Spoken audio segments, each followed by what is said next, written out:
Check this out. It's your boy DJ Script. We back in the building, season 2, episode 2. We have the one and only Hard Hittin Harry in the building. DJ Hard Hittin Harry in the building. Let me stop being disrespectful, man. As a matter of fact, DJ Casanova in the building. Y'all didn't know that, didn't y'all? Take it back to so the we're gonna first. take it back. The origins. So Wow.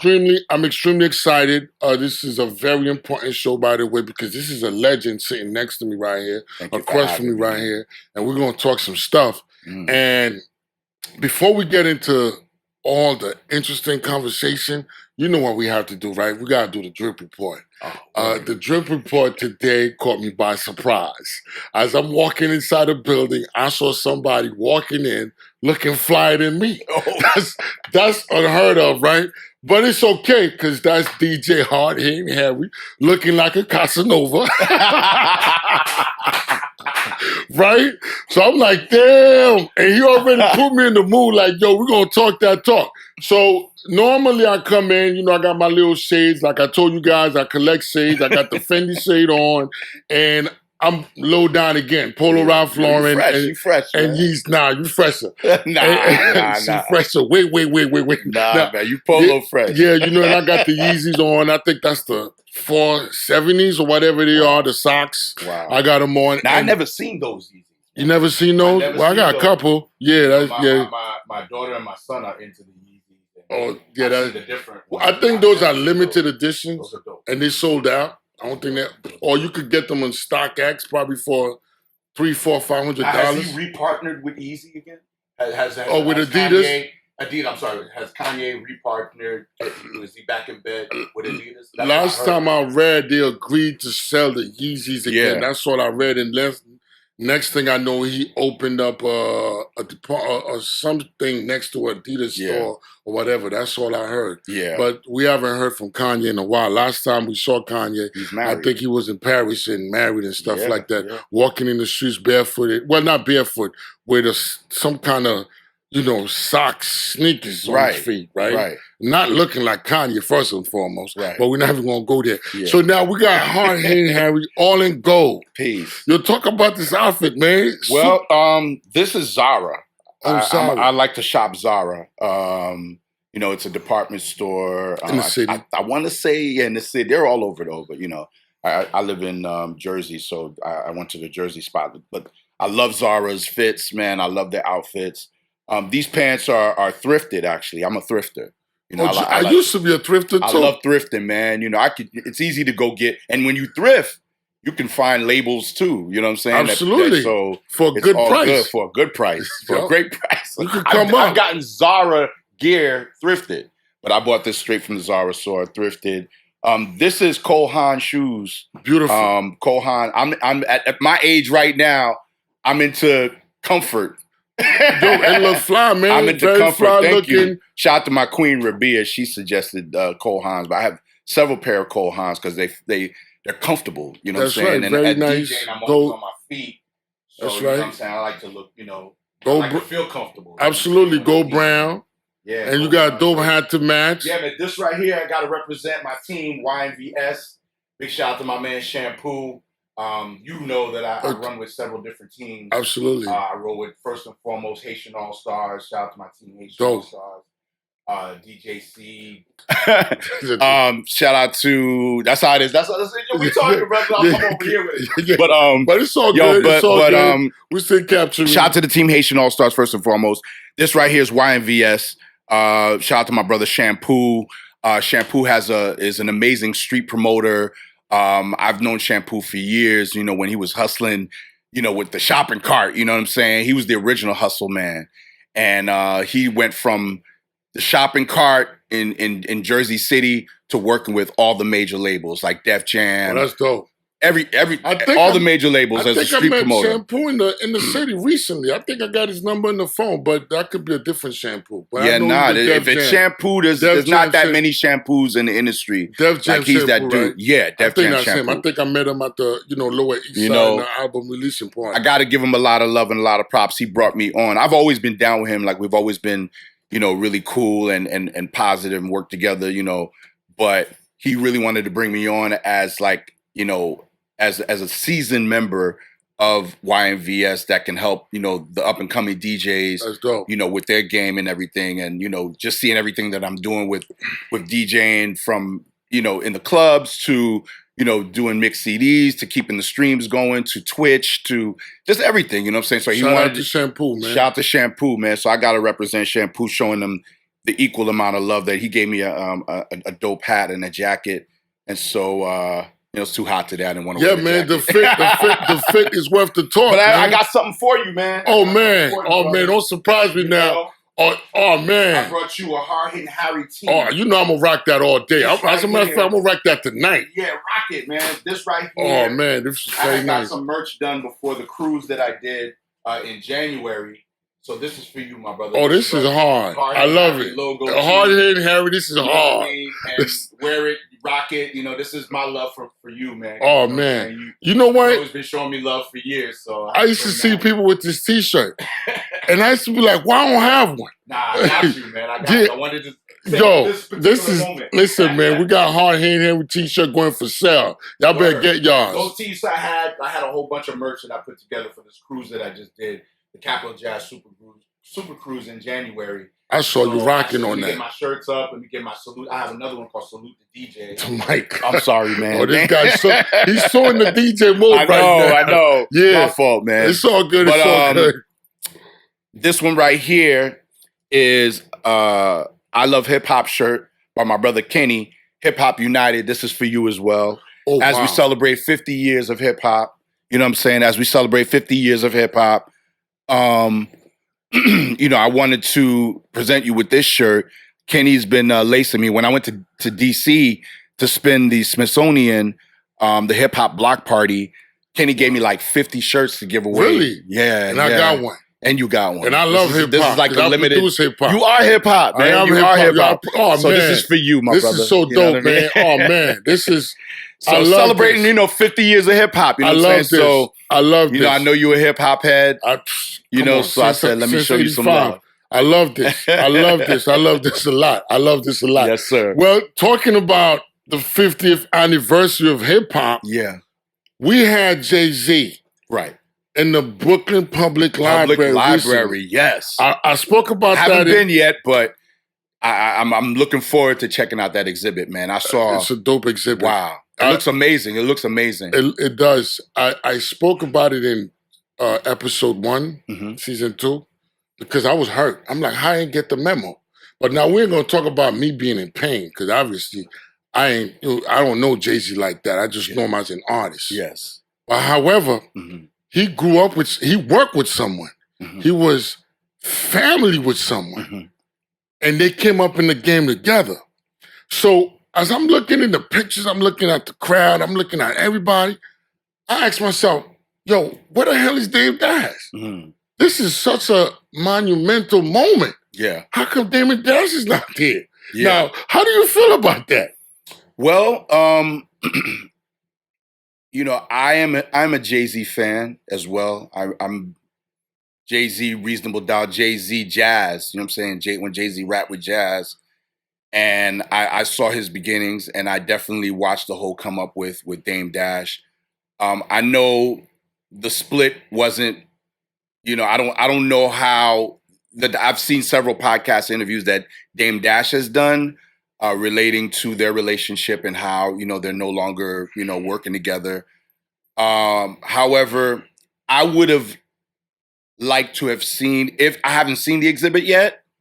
So I don't know if like Dame Dash's presence, pictures, or whatever is not in the exhibit. So I can't speak to that until I see it for myself. But I would feel that if there is a legacy that was built, that certain people were a part of that legacy, that they should be at least acknowledged. That's how I feel.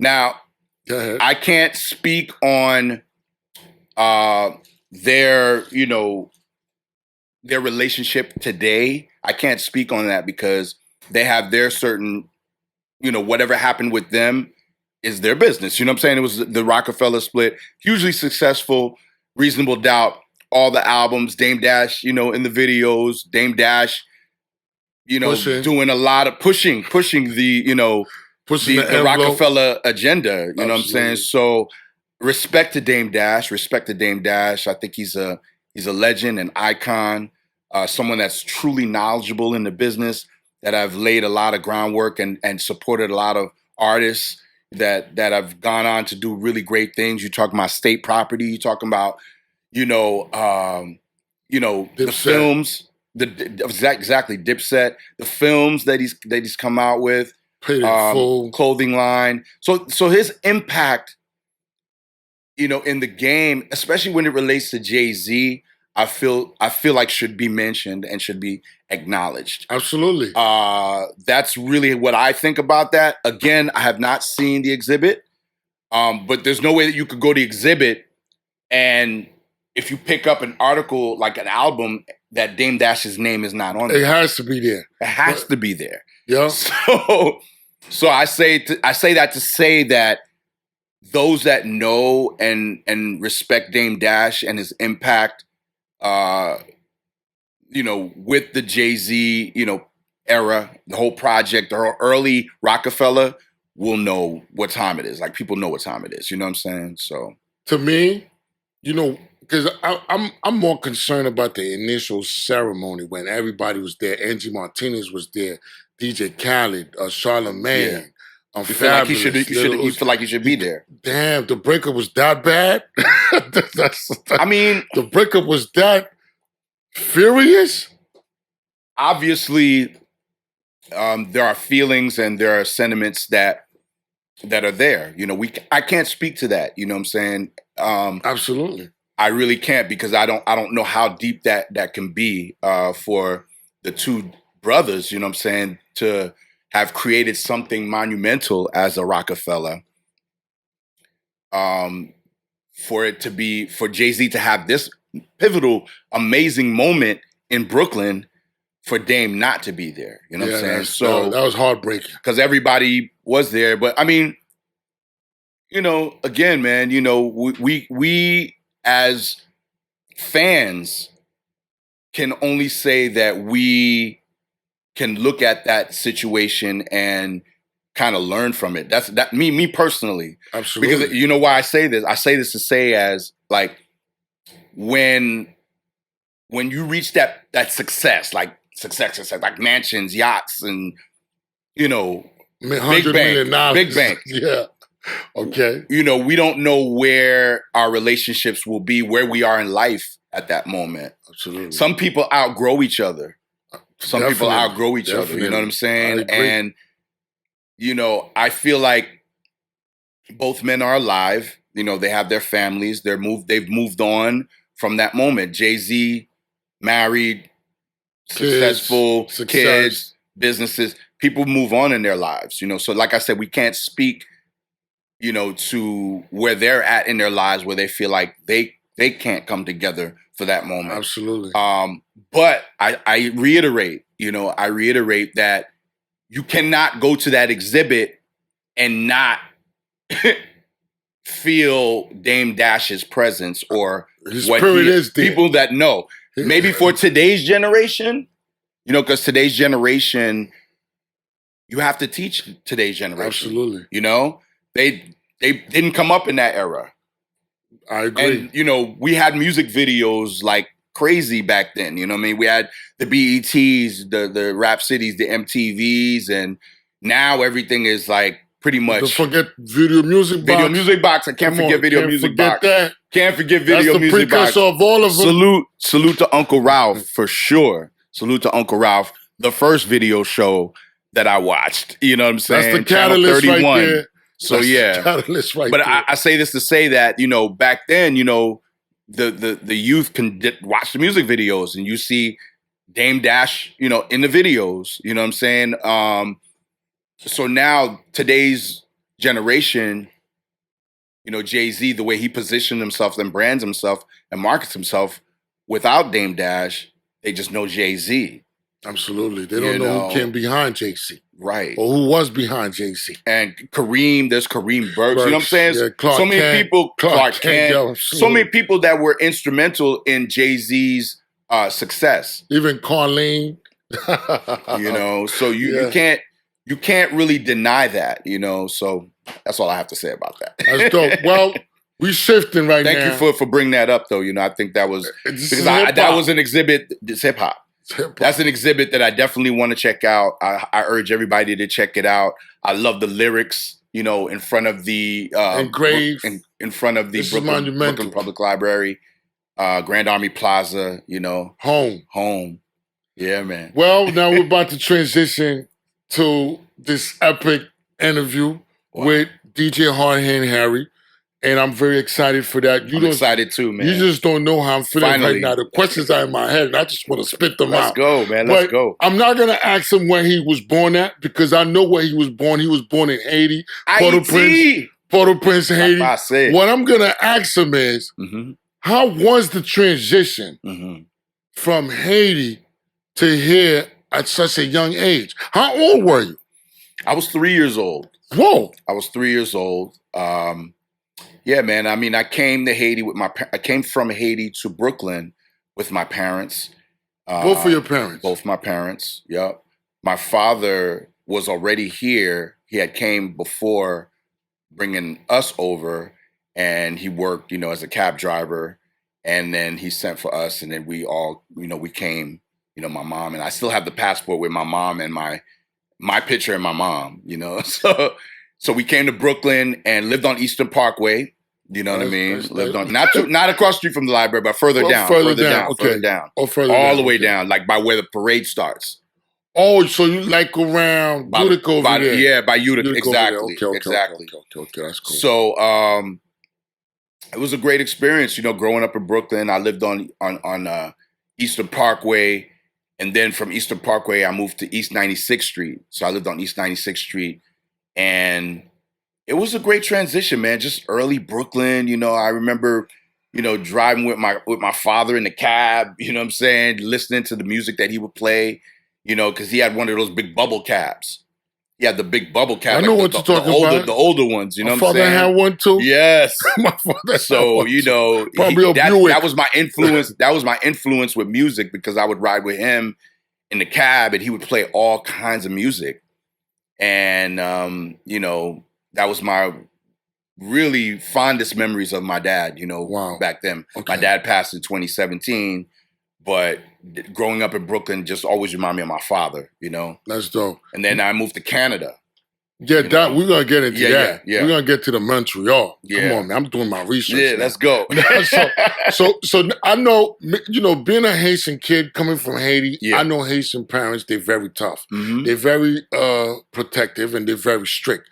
Now, what was it like in your house growing up as a kid in a Haitian household in America? Did you find any difficulty with your parents? Well, you know, my parents split up, you know, when I was younger. You know, they had, you know, some friction or what have you, you know, and so that's what caused, you know, my transition from Brooklyn to Montreal. And I say this publicly because, you know, it's what happened. You know, it's my truth. You know, my parents, you know, I was a product of a single parent. You know, my mom basically raised me. So when my mom and my dad split up, that's when I moved to Canada, and then I lived in Montreal. During the Olympics. During the Olympics, yeah. I moved 1976 Olympics? Yep. Okay. And that it's unforgettable because that's really how I came to Montreal. I came to Montreal in an Olympic year. Well, you went to Montreal during a big moment. Right. This is why you're always part of big moments. It's wild. It's taking it back further. I'm going to take this back even further. I was born during a hurricane. Big moment. That was a big moment, weather-wise. You're the big moment guy. The big moment guy. And when my mom tells me that, it's like it all makes sense. And I had to do the research, you know. So, you know, Haiti always has hurricanes, you know, from just a Caribbean island. Natural stuff, tectonic plates not stable. Yeah, but you know, that was like the original big moment. But yeah, coming to Canada in 1976 during an Olympic year was huge. You know, that's one of my vivid memories of coming to Montreal, because it was like that was the big deal. Like, imagine the Olympics coming to New York. Come on now. In 2023. That would be a big moment for New York. Moment. For the city. For the city. A lot of excitement. So they built, I saw them, build the actual stadiums, the drones, like, I think it was the actual Olympic stadium that was in Montreal. They built that for the first time and for that year, and I'm sure it's still there. But that was amazing, man. It was just like, I got a chance to really take in, the excitement and the festivities of, maybe I was like too young at the time to really, really appreciate it, but I appreciated seeing the sports and the people from all over the world compete. Well, that's dope. It was amazing, man, to witness that for my first experience in Canada. That's dope. That's monumental. Yeah. All right. I was younger, So now we shifting. It's the 50th anniversary of the hip hop culture, which both me and you love. I'm going through your bio. I'm seeing breakdancer. Yeah. I'm seeing graffiti. I'm like, this guy was DJ K-Slay. Yeah. You know what I'm saying? So now, at what age did you start tagging the walls in this big metropolis place? Well, I never tagged. Okay, what got you interested in graffiti? Well, I love graffiti just from the art. I was more of a breakdancer popper. So how did you start? What got you into breakdancing? High school, man. I went to Union High in before. I went to Union High. Before that, I went to Seton Hall. Seton Hall. I was about to say. So when I went to Seton Hall, I met these young cats, Jean-Marc, Les. We had like a crew. You know what I mean? And they were popping, and we had started. And my boy Ron over in Newark, when I lived in Newark, he lived on my block. This dude named Ron, so he used to pop. So we started like a little, where we were just popping, just crew, doing it. It's on the block, crew. Like this is early hip hop. You know what I'm saying? Like late '70s, early '80s, and then when I got to high school, I was nice. You know what I'm saying? I was nice. Really? Yes, I was nice. No, listen. Hold up. Yeah. You're going to have to put a demonstration for us one of these days, man. Come on, man. Yo, it's all on video.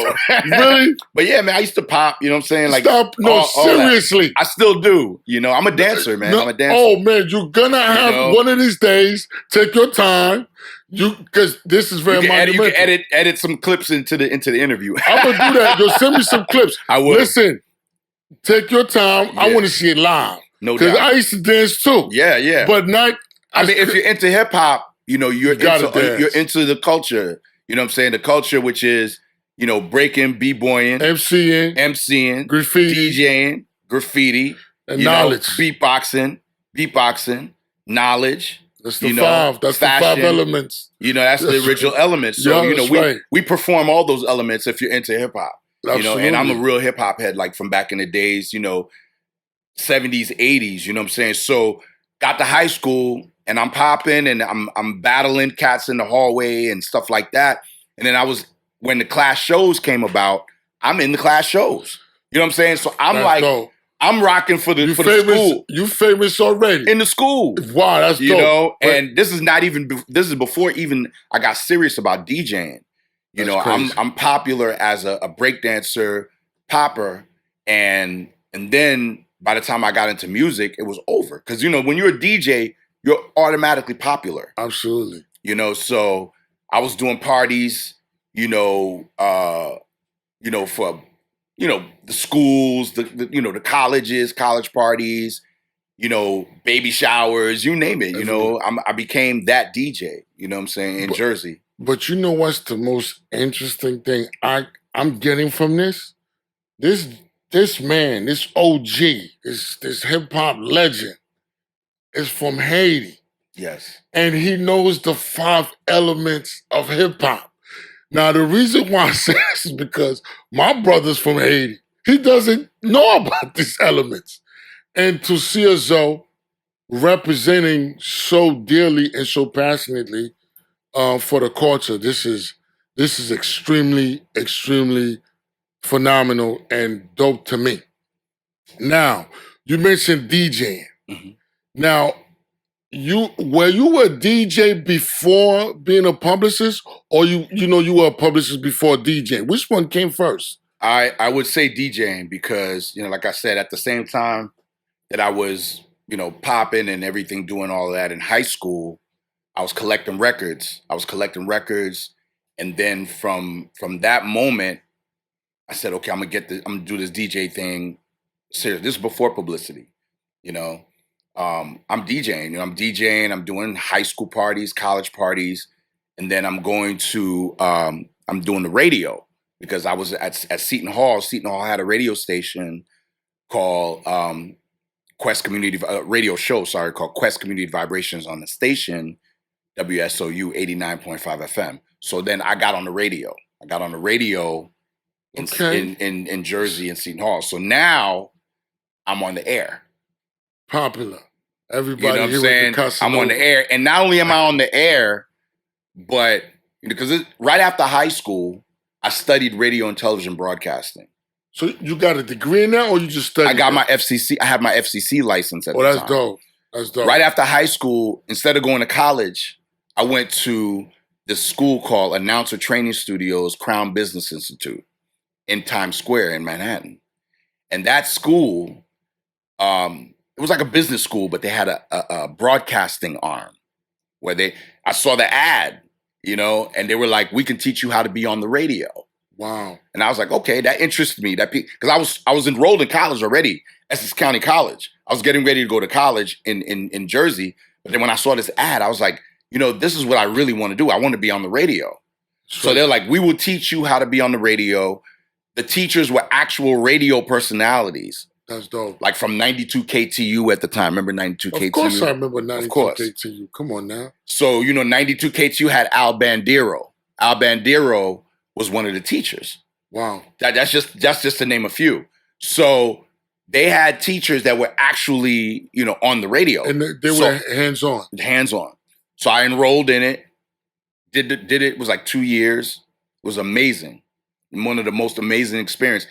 They taught me how to read copy. They taught me how to, to splice tape, to record commercials, all of that. So it was a beautiful learning experience for me how to actually be in the studio. Like when I see, all the radio, actual equipment that's on the radio stations today, it's like nothing like from what back then. It was carts. It was, you know what I mean? It was like, I don't know if you remember that. The toll on them. Yeah, man. But now everything's digitized. It's beautiful to see. Now. Everything is different. But back then, I had to slice reel-to-reels. Yeah. They taught you how to slice reel-to-reels. Oh, wow. And I'm sure people still got reel-to-reels. You know what I'm saying? But I think these things are in a museum. It was probably. But it was a wonderful experience. It was a learning experience for me, and it gave me an opportunity to really get this DJ thing focused, like in terms of from not just DJing but to broadcasting. Okay, and so I got into that whole vibe. You Haitian like me. Yeah, you're so like me. You're in the industry doing your thing. Mm-hmm. Now, I know about my Haitian people. Yeah. Typically, when they send their kids to school, they want a nurse, they want a doctor, they want a lawyer, they want this. They don't want a DJ. Now, how you had to deal with that? Now, what did you have to do to convince your mother, yo, this is it right here? I'm going to take this to the next level. My mom is extremely supportive. Really? Yeah, she was extremely supportive because mine used to say I was crazy. I mean, my mom was hugely supportive. Even it was just like to this day, I'm DJing, making money, doing weddings, doing clubs, doing cruises, doing whatever. She's still, you sure you're okay? You know what I'm saying? Because she's like, you sure you're making money? I'm like, Mom, I've been paying my rent off of DJing for 20, 30 years. Right, for the past 40 years. Like, Mom, I'm making money, and they book me because I am that guy. That's dope. And she sees it now because when my mom came with me to the Haitian Roundtable. Or the Roundtable. Yes, when I was honored she finally in 2019, when I was honored by the Haitian Roundtable as one of the, 30 Haitian American change makers of the United States. Shout out to Rose. Shout out to the entire Haitian Roundtable crew. Mona Scott Young, Dr. Jeff Gardier. Thank you so much for the acknowledgement. I brought my mom as my date. And I'm glad you brought that up. I'm glad you brought that up because you're right. You know, most Haitian parents want you to be a doctor, want you to be a lawyer. What's up, session on you know, well, I'm a victim. But you're usually successful, and I applaud you. I'm a victim. I applaud you. I'm a victim. But I'm a creative. You know what I'm saying? I'm a creative, and I think one of the things that my mom did was she always supported my creativity. And you know, you're creative as well. You're creative as well. But my mom, like I said, when I brought my mom to the Haitian Roundtable, and they gave me an award for my creativity, for being a creative rather, was when she really saw you were not wasting your time. Right. You know what I mean? And like I said, I love my mom, but it took that for her to really see it because the room was full of luminaries from everywhere, you know, and for Mona Scott Young and Dr. Jeff Gardier to present me with this award it's something that I will never forget for the rest of my life. And so that was a dope moment. With that moment, I was there. Thank you. And I saw you rock the place. I wanted to share it with my mom. You rocked the place. I didn't want to leave. Thank you. Thank you for being there. Yeah, man, I was jumping up and down. And you know, Mary Mack, it's funny because you interviewed Mary Mack. Yeah. Mary Mack was supposed to be on that stage too. What happened? But she was on the road. She was on the road. Yeah, she was on the road with Madonna. I love Mary Mack. So shout out to Mary Mack, my queen sister. Yep. She was supposed to be on that stage with me because they call her name out too and had an award for her too. Oh wow, that's big. And that was wild. They put both of us. We were the two DJs. Well, she made it that year. Her spirit was good because you were there. Oh, I shouted her out. You know, I knew she wasn't going to be there because they said that she possibly wouldn't be there to accept the award.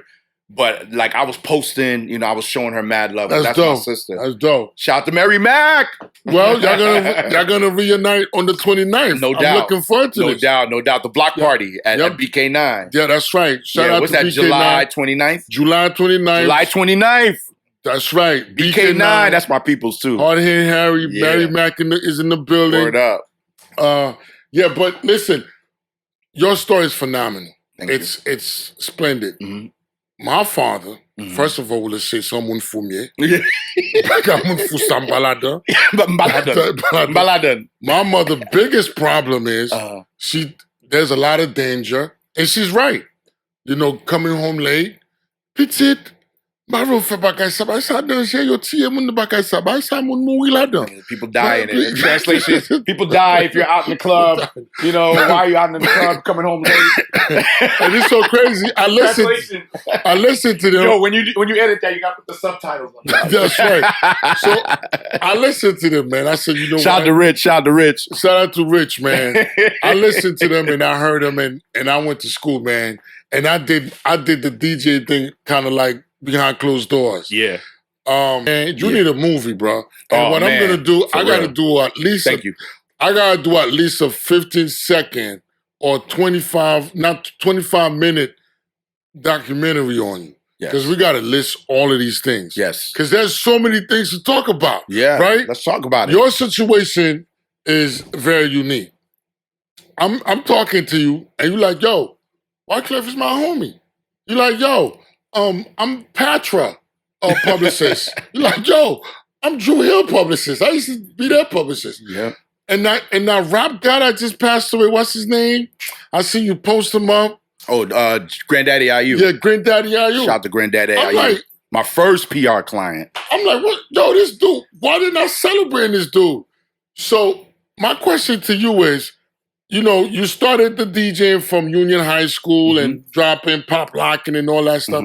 When, at what point in your career you started locking in with Wyclef and becoming a member of the, you know, Fugees family?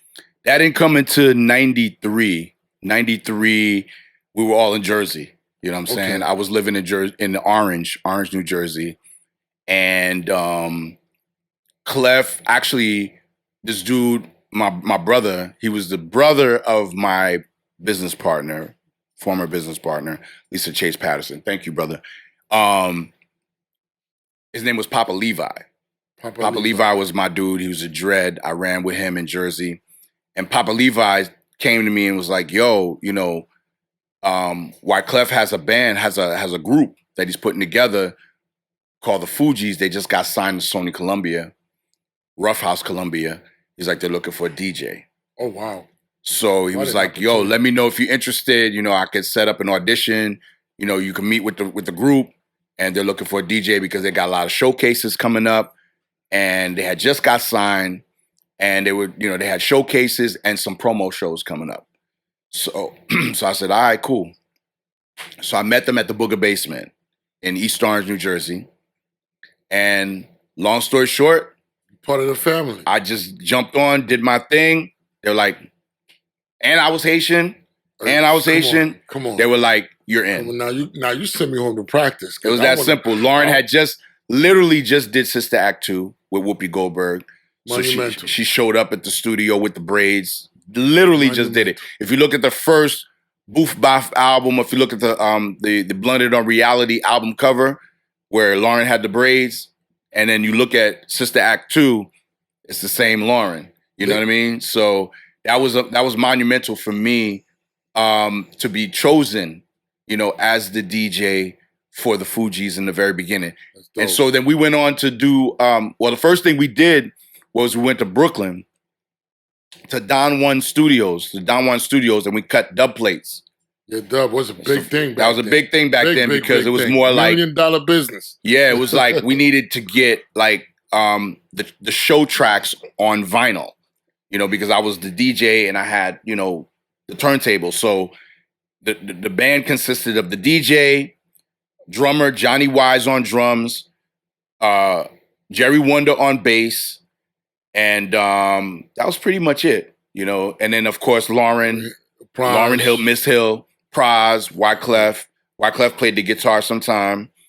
And this guy's extremely talented. I saw him put it down. Oh yeah. Oh my Clef God. is no joke, man. This guy made the guitar talk. Yeah, he's brilliant, man. Oh my and he God. plays keys, he does all that, man. Very talented Clef guy. is brilliant, man. You know. Extremely talented. And then we also had this dude named Matt Spider who ran with us, he was Spider and Levi. Was Spider the security guard? Nah, Spider was a reggae, you know, dancehall artist. Like he chatted, you know, he did chatting. I got so it it was wrong. It's cool. Spider did the like reggae. He was our reggae, you know, coming out doing the, you know, reggae style chatting, and Levi too, because Levi also chatted reggae. So that was the band. And so when Clef got called for shows, and we did some showcases for Sony. And we also did some early promo shows. You know, we would travel around. We did Massachusetts. We did, you know, just toured around and did around. Yeah, we did early shows, promo shows, so that people would get used to the idea of, you know, the Fugees as not only MCs but with a band and a DJ. All right. And Clef was very adamant. Like there were certain, you know, shout out to Taish Harris from that was our product manager at the time for Sony.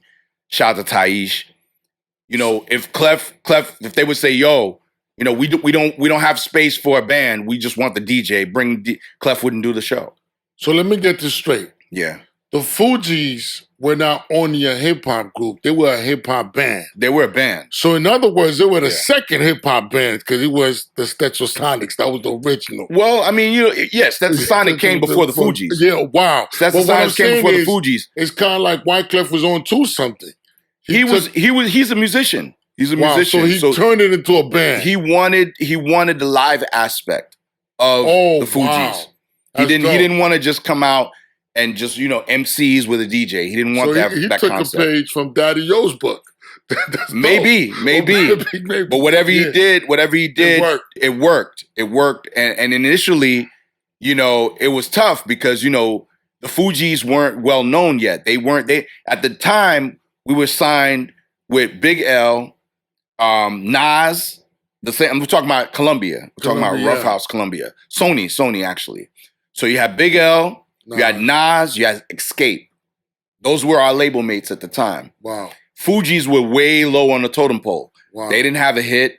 You know, Escape had Just Kick It. They had someone they had a hit. Rotation. They had a hit. Nas came out with Illmatic. It ain't hard to tell. It ain't hard to tell. You know, represent. Nas was heavy in the streets. Facts. You understand? And Big L was he was a monster. Shout to Harlem. Yeah, Big L was, man. Big L was just like a lyrical monster. When Big L came out. So everybody had their buzzes. You know what I'm saying? Everybody had their buzzes. Except for the Fugees. Now, so Clef had to, really, figure out a way to be different, to get a buzz so that people would remember the Fugees. And so my job as the DJ was to select certain records that people would remember. And I did it first because the DJ that came on after me, shout out to DJ Leon, followed the blueprint that I laid in the very beginning. You laid the pedigree. I laid the groundwork because Clef would be like, yo, place, I got it made, special aid. Yo, L, where you at? Yo, L, where you at? You still remember the routine. You still remember the routine. I remember the routine. Let's go, baby. We came up with the routine. 50th anniversary of hip-hop in a zone. Shout out to Jerry Wonder. Shout out to Jerry Wonder. So, when you come out with Real Love, bum, bum, bum, bum, bum, bum, bum, bum, bum, bum. He got soul. Prize will come out. Prize will come out. He got soul. You hit him with the songs that people are familiar with. And that was my job. I came out early to warm up the crowd and to hit him with the songs that people are familiar with so that would bring out Lauren, Prize, and Wyclef as the MCs. And once they came out, you already got the crowd. Now you got to rock the crowd. Now you rock the crowd, and they rock the crowd. They rock the crowd. You said something extremely monumental, and it will never change because that's just the way the game is. You said Clef had to figure out a way to be different and get a buzz. Now, emphasize on that. Talk about that. Because nowadays you have these MCs, you have these artists, they just want to go viral. And they do not know how to go viral. And some of them are very frustrated. Some of them are very stressed out. Some of them creating enemies for no reason. Only because they are not creative enough to bring attention to what they're doing. True. Now, talk about besides creating the band, talk about that because they need to know that. Well, one of the most greatest, and your question is again, why Clef had to figure out a way to be different? What was the process like? And how do you create that? Is this a level of genius that you have nobody have? Or is this something you could create with your team? Well, we all had to be part of the same vision. That's one. We all had to, that's the first and foremost thing. When I came on as the DJ, it was work. It was like, okay, how do we come up with different shows to hit different markets? It goes as far as that. Like you got to understand your market. So if we go to down south, you can't be playing whatever New York, whatever you right or DC. DC. You go to DC, you got to be what's relevant. You got to be prepared to play some go-go music. Wow. When you go down south, you got to be prepared to play trap. Or I'm talking about today. Yeah. It's just understanding your market. So I had to come up with different shows, show A, show B, show C, show D, in order to appease different crowds. So Clef, and what I love and I appreciate about Clef is he always pays attention to the crowd. He knows, like and so that I got better at it. It taught me that to be, very cognizant and very tuned in to my audience. If I'm at a club or if I'm on Twitch or whatever, just to know, you get tuned into your audience. So, we went to Don One, cut dub plates, and we created the DJ band show. And that worked for the Fugees before they had a hit. It was working. Yes, because they got booked for shows. They got an opportunity to be on Stretch and Bobbito. They got an opportunity to be on Flex, like because Flex recognized them as a group. Video Music Box. Shout out to Uncle Ralph. We did one of Uncle Ralph's first shows at the Manhattan Center. You know, it was Wu-Tang was there. Wow. Wu-Tang saw the Fugees for the first time. I think Wyclef spoke about that. You know, I was there for that. Wow. And that was amazing. So, you know, and I can't say it was just Clef, Praz, and Lauren were all visionaries because it was something that they really put together that was monumental. There was a magic there. And so, you know, it didn't take till they got their hit. Yo Mona Lisa, that record right there, Nappy Heads, the remix by Salam Remy, is the reason why they got their second chance and gave them the life that they needed to create the score. It was raw hip hop right there. That was a remix. Okay. Nappy Heads, right? The version that you know. Yo Mona Lisa, can I get a date on Friday? And if you're busy, can we get me Saturday?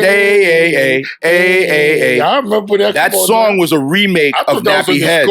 No, it wasn't. That was a remake of Nappy Heads, which is one of the singles from Blunted on Reality. Oh. And so Salam Remy remixed that and released that record, and then that's what took the Fugees. It took off. It gave them the second life that they needed for radio. And big shout out to Funk Max and Flex, Stretch and Bobbito, just to name a few. They started playing it. And then the video came out. They did a nice new video. Because the first video we had was Boof Boff. Then the video for Nappy Heads, the remix. And that's what gave Fugees the second life to create the score. That's dope. Now, hang in there with me. Yeah. It seemed like there was a magic there. Mm-hmm. And the magic demonstrate how much love Wyclef, Praz, Lauryn Hill, Miss Lauryn Hill, you and the other members had for this moment. Now, the problem is, to me, they were kind of like in training, trying to figure things out. We have the same thing today. Mm-hmm. Today, a young person would go in the studio, they'd create a song and they think that's it. Right. That may not be it. Right. You got to keep going. You got to keep going. You got to keep going until you become seasoned. You said another thing that, you dropping so much jewel here. If these kids listen, because you're schooling me right now. You said something about you had to know the Memphis market. You had to know the Atlanta market. Miami market. You had to know the Miami market. Mm-hmm. Yo, check this out. There's no Instagram. Because keep in mind, you're DJ too. You're DJ too. Yeah, there's no DJ Instagram. Too. There's no Instagram. There's no social media. No social media. So how did you keep up with all of that stuff going on to know that if I go to Miami, I got to do that slip and slide stuff? Because you got to just know the music. You got to respect. At that time, we respected all. I respected all of hip hop, from West Coast hip hop to East Coast to Miami bass to Atlanta, to New York City, of course, the birthplace of hip hop. You know what I'm saying? So when you go into the market, you know if you're going to Miami, you're gonna play some Miami bass, or you're gonna play, whatever's gonna be rocking in that market. Listen. DC, go-go. You're gonna play some go-go, just to name a few. I mean, we listen to everything. New Orleans, you gotta play that Boosie. Yeah, you gotta just know your market. You gotta know your market, and you just gotta be present and to understand that hip hop is worldwide. You know what I'm saying? So it's about there are people that listen to what they listen to in their respective markets. Yeah, listen. So as the DJ, and like I started to say, you're a DJ as well. Appreciate that. When you get in front of a Miami crowd, or whether it's a New York crowd, you know what you're going to play. That's going to get them going. Absolutely. Or if you go to Philly, you play Meek. You know what I'm saying? Or State Property. Or State Property. You know what I'm saying? You're going to show love to that market. Well, right now it's Lil Uzi Vert.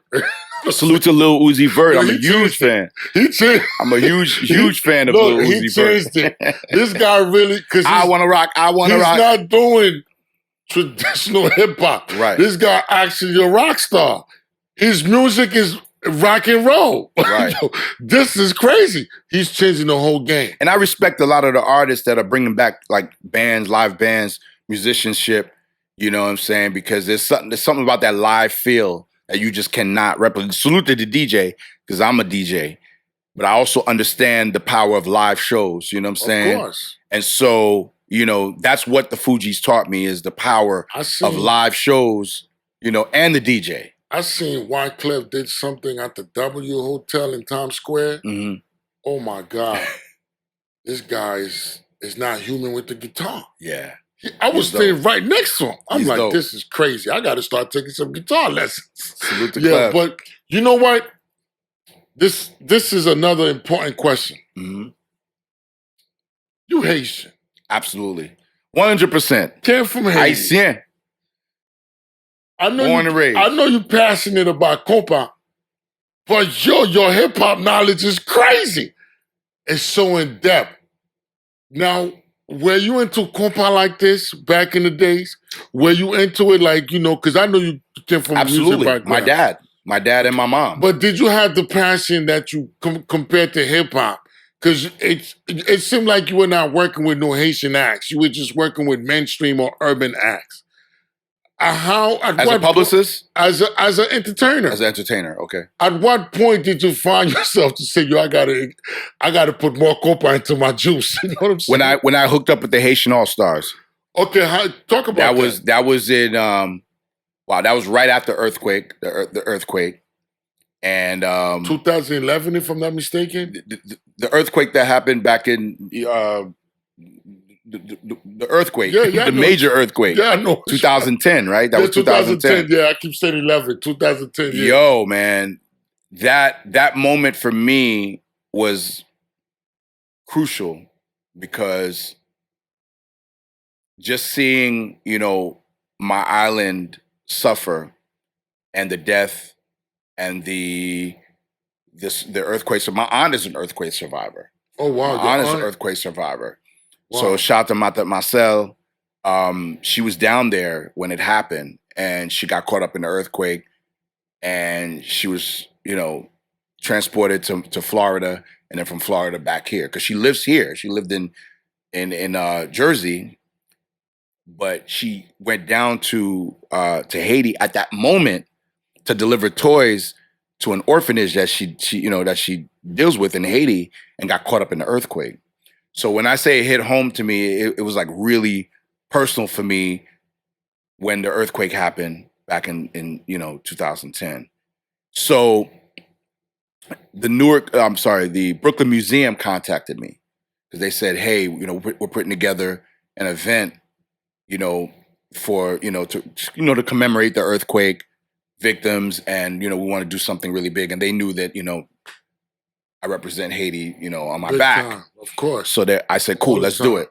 And it's on YouTube. That was one of my biggest gigs. Almost 10,000 people came out. Wow. In the parking lot. You know how big the parking lot is? Yeah, it's around the way. Yo, the Brooklyn Museum parking lot, I never imagined that it was that big. That parking lot is huge, man. So it's on YouTube. If you get a chance, go check it out. It's Hard Hittin Harry Brooklyn Museum. And so we did that, and DJ C from the Team Haitian All-Stars contacted me